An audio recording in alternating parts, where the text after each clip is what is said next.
आणि गुरूंचा कृपा प्रसाद ज्यांना प्राप्त होत नाही त्यांना भगवत कृपा सुद्धा प्राप्त होत नाही असं शास्त्र आहे.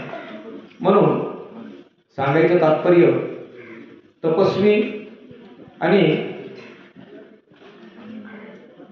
साक्षात भगवत स्वरूप असे गुरु सद्गुरु स्वामी परमपूज्य आपल्या सर्वांना लाभलेले आहेत.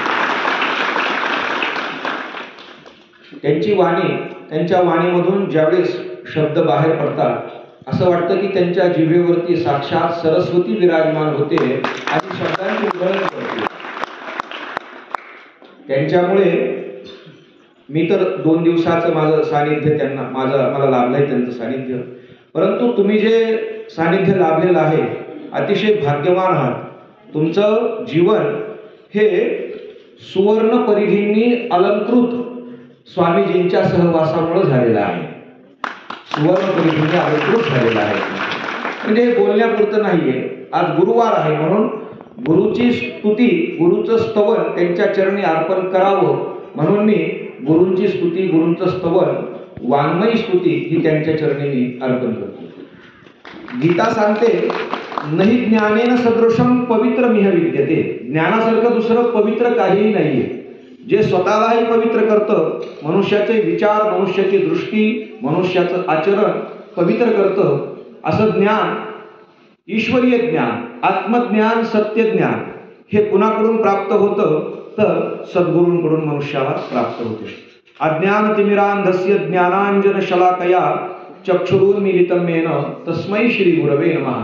अज्ञानाचा अंधकार सर्वत्र जाणवत असताना जे ज्ञानाचं काजळ डोळ्यामध्ये घालतात आणि अज्ञानाचा अंधकार दूर करतात असे ते सद्गुरू महद्भाग्यानं, जसं मी काल म्हटलं की कण साचलेत पुण्याचे आणि ह्या ठिकाणी तुम्ही बसलात, तसंच त्याच कणाकणाचा संचय ज्यावेळेस झाला त्याच वेळेस तुम्हा आम्हाला स्वामीजींसारखे सद्गुरू लाभले यात तीळ मात्र शंका नाहीये. आज त्यांच्या कृपा प्रसादानं आणि त्यांच्या आशीर्वादानं आणि त्यांच्या तपोबलानं आपल्या ह्या सगळ्या कार्याची मंगलमय सुरुवात होऊन 2 दिवसाचा या ठिकाणी आपला सोहळा आनंदमय उत्साहात पार पडलेला आहे.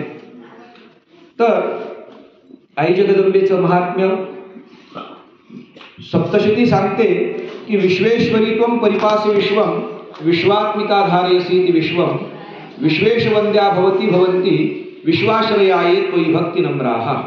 म्हणजे जी विश्वाचा आत्मा आहे अशी आदिमाया, आदिशक्ती, जगदंबा जिनी विश्वाला धारण केलेला आहे.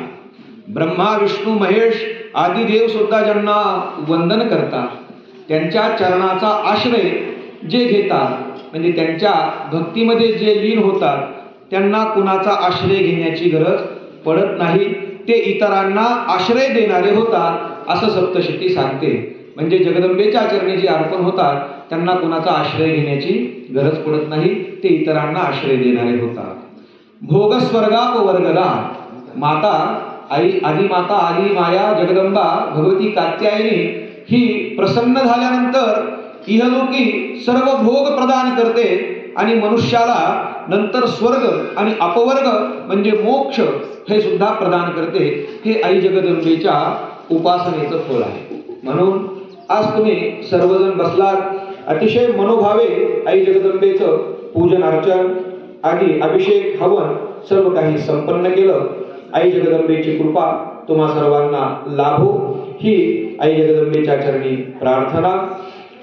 सर्वांनी हात जोडून एक प्रार्थना घेऊया, कारण की कार्याची सांगता प्रार्थनेने अवश्य करावी. म्हणून हात जोडून सर्वांनी आई जगदंबेची प्रार्थना करूया. सर्वजण हात जोडा. मी काल पण सांगितलंय हे वलय परत मिळत नाहीये. आपल्याला एरवी जर आपण देवासमोर डोळे झाकायचं म्हणलं तर आपल्याला असं वाटतं आपल्याला इकडून कोणी पाहतंय का, तिकडून कोणी पाहतंय का, हात जोडू का, डोकं टेकू का, नको टेकू का, क्षणभर डोळे मिटू का, दोन क्षण मिटू, कोणी पाहतंय का. तर या ठिकाणी कुठलाही संकुचित भाव आणायची गरज नाहीये. या ठिकाणी तुम्ही अगदी आई जगदंबेशी मोकळा संवाद साधू शकता आणि जे काही आपली मनोकामना आहे ती मनोकामना जगदंबे समोर मांडू शकता. मी रोज सांगतोय, आजही तेच सांगेन की मागणं म्हणजे फार प्रापंचिक मागणं नका मागू. ते जगदंबा आहे, ती सगळ्यांच्या मनातलं सर्वांचंच जाणते, तुम्हाला काय हवं नको ते सर्व काही जाणते. म्हणून तुम्ही देवासमोर मागणं मागून तुमच्या अध्यात्माचं तेजोवलय कमी करू नका. देवासमोर मागणं मागून तुम्ही तुमचं आध्यात्मिक बल जे आहे त्या बलाला ह्या सर्वांचं परिधी देऊन तुमचं तेजोवलय त्या अध्यात्माचं कमी करू नका. भगवंतासमोर फक्त हात जोडून जे यथा योग्यम तथा कुरु, जे काही योग्य आहे माते ते तू अवश्य कर, ही प्रार्थना अवश्य करीत जावी. हात जोडावे, सर्वांनी प्रार्थना करावी. स्वापत्या छळणे कृपा विसरणे अशलाघ्य की हे आहा. तुझा तोची पहा विचार करुणी अन्याय की न्याय. विष्णु दास म्हणे कृपाची करणे आता जगन्नायके. साष्टांगे करितो प्रणाम चरणा. जय जय महाकालिके.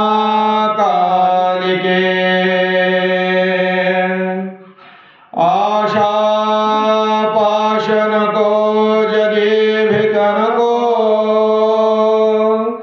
परद्र